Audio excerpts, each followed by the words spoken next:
All right, so we're going to talk about the role of women. So the prompt here is evaluate the extent to which there was a change in the role of women from 1920 to 1982. So this goes back quite a bit of ways, right, back to 1920. So our starting point is 1920, our ending point is 1982. We're talking about how much was there a change. So we could talk about change or continuity for this, okay, and the role of women. So we're talking about the role of women specifically. So I have a timeline of events here. So if you don't know what any of these are, I would suggest that you look them up. They're pretty easy to find. I'll have page numbers up on Google Classroom so you can reference them into your Brinkley textbook. So for the starting point, I have 1920. I started this time period 1920 because this is when the 19th Amendment is passed. This is women's suffrage, women get the right to vote. So you think about prior to this point, before 1920, and the context of that would be going all the way back to like the Declaration of Sentiments in 1848, the role of women in the progressive movement in the early 1900s, the kind of extension of rights to other groups of people, like African Americans in particular, with the 13th, 14th, and 15th Amendments. So those are all contexts that you can think about with this. You can also think about the end of World War I as right before this point too. Okay, so the 19th Amendment is kind of the first event here in this time frame. So it's a pretty significant event for women. They get the right to vote. And I have it go all the way to 1982, which is when the Equal Rights Amendment was failed and was not ratified as an amendment to the Constitution. So those are our kind of bookends here for this time frame. So to go through this, we can see in 1923, the Equal Rights Amendment was first proposed by Alice Paul. So this is during the 1920s. So the Equal Rights Amendment was proposed in 1923, but a final decision on it wasn't made until almost 60 years later in 1982. So that kind of tells you that the issue of women and their rights was an issue for this entire time period. So during the period of the 1920s, you have, this is the idea of kind of women and flappers, kind of challenging some of the roles of women. You have, young, single, middle-class women that are doing things that aren't necessarily thought of as kind of proper for women. They're wearing shorter dresses, their haircuts are cut short, they're smoking, they're going out to listen to jazz music, kind of challenging those expectations for women. You also have these pink-collar jobs. These are jobs that are done primarily by women, sales clerks in department stores, typists, secretaries, telephone operators, those kinds of things. These are these pink-collar jobs they pay less than kind of the regular blue-collar or white-collar jobs. So they're kind of for women particularly. We also have Margaret Sanger as another kind of early activist for women. She founded an organization that would eventually become Planned Parenthood, and she's advocating for birth control for women to give women greater independence in their lives, right? So the 1920s is this decade of kind of women kind of pushing boundaries and trying to go further, okay? Then we have the 1930s, which is marked by the Great Depression, and we talked about this in class, how at this time a lot of the jobs and New Deal programs were geared towards men, and women kind of took a back seat a little bit here. So we have this kind of alternating time where women are pushing for more rights and more equality. Then we have a time period where they kind of recede back into the background a little bit. Although there is some advancements for women as well. Under FDR, he appointed the first female cabinet member, Frances Perkins, to his cabinet to advise him. So that was kind of a first. Secretary of Labor, I believe. And then also we have Eleanor Roosevelt, Franklin Roosevelt's wife, who's kind of like, she'd be considered like an early feminist, right? She was a first lady that kind of didn't do the normal things that first ladies had done previously. She was involved in politics. She was involved in civil rights. She resigned from the Daughters of the American Revolution when the Daughters of the American Revolution refused to allow Marian Anderson, who was a black woman singer, from performing at Constitution Hall, which was run by the Daughters of the American Revolution. So Eleanor Roosevelt shows an interest in civil rights as well as women's rights at the time.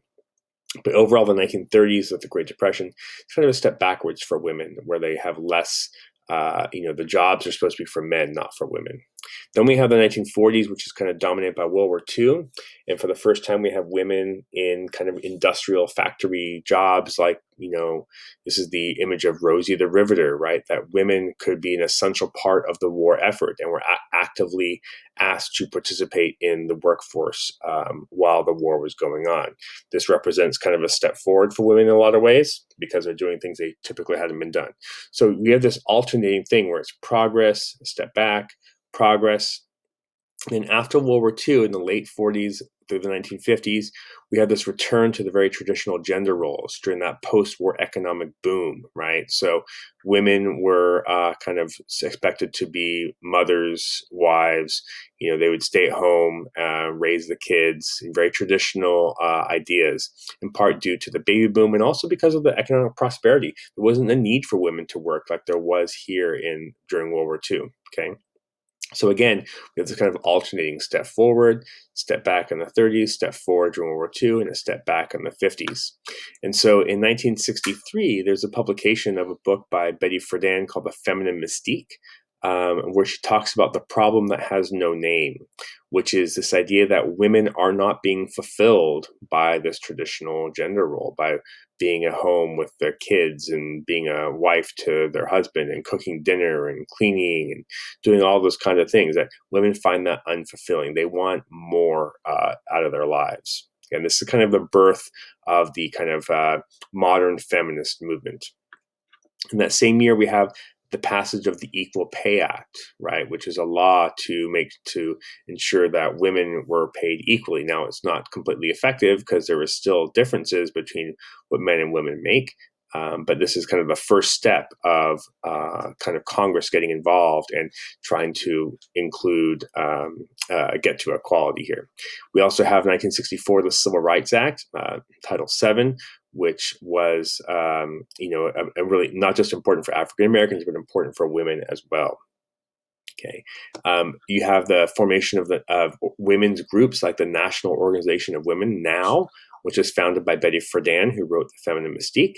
So this is a group of women. This is kind of the centerpiece of the feminist movement of the 60s and 70s, advocating for women's equality in all aspects of society. In 1969, you have Princeton and Yale, two of the premier universities in the country. They admit women for the first time. So we have this kind of progressive movement at the college level. We saw this in a lot of stuff happening with colleges in the 1960s with protests against the Vietnam War and that sort of thing. But we also see that with the feminist movement as well. So the feminist movement is particularly prominent among young women, college-age women. And by 1972, Congress had approved the Equal Rights Amendment. So to become a constitutional amendment, it has to be proposed, Congress has to ratify it, but then it has to go to the states. So there's that three-step process. So step one was done back in 1923. Step two, Congress approves it in 1972. So then it became up to the states. Each state had to ratify it to get, I think, 3/4 of the states to do it. And that's not going to happen in 1982. Everything kind of, it's a 10-year period. When that 10-year period is up, if you can't get the states to vote on it, then it fails, which is what happened.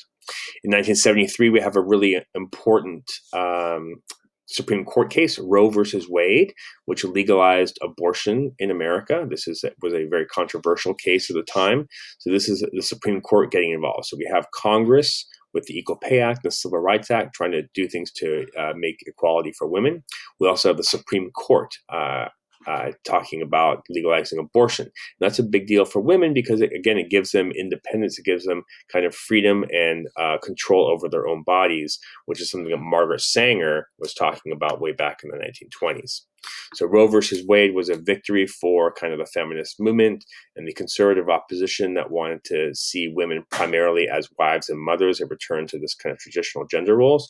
They were kind of upset by that. The religious groups were upset by Roe versus Wade too because they felt abortion was immoral. So you have this kind of the 70s being this kind of battleground for women's rights, whether we're talking about Roe versus Wade or talking about the Equal Rights Amendment, right? So there's a woman named Phyllis Schlafly who's a conservative opponent of the Equal Rights Amendment, essentially making the conservative argument that women have a special role as wives and mothers, and that they shouldn't be they felt like the equal rights movement would force women to work. This is a conservative kind of viewpoint, and she was opposed to that. We also have in 1981, Sandra Day O'Connor was the first woman to be nominated to the Supreme Court. So we have our first female Supreme Court justice in 1981, appointed by Ronald Reagan. So over this time period, we have a lot of different things that are happening for women. We kind of have this alternating with progress for women in the 20s, a return back to traditional roles in the 30s, progress in the 1940s, return to gender roles in the 50s. Then the 60s and 70s are kind of like this battleground where both sides are kind of fighting it. And by the time we get to 1982, the Equal Rights Amendment is failing to be ratified. So the question is that does that mean it's more like the 50s, or is it more like the 20s? So that's a question for you to consider. Okay, so this is kind of how some events that impacted the role of women from 1920 to 1982.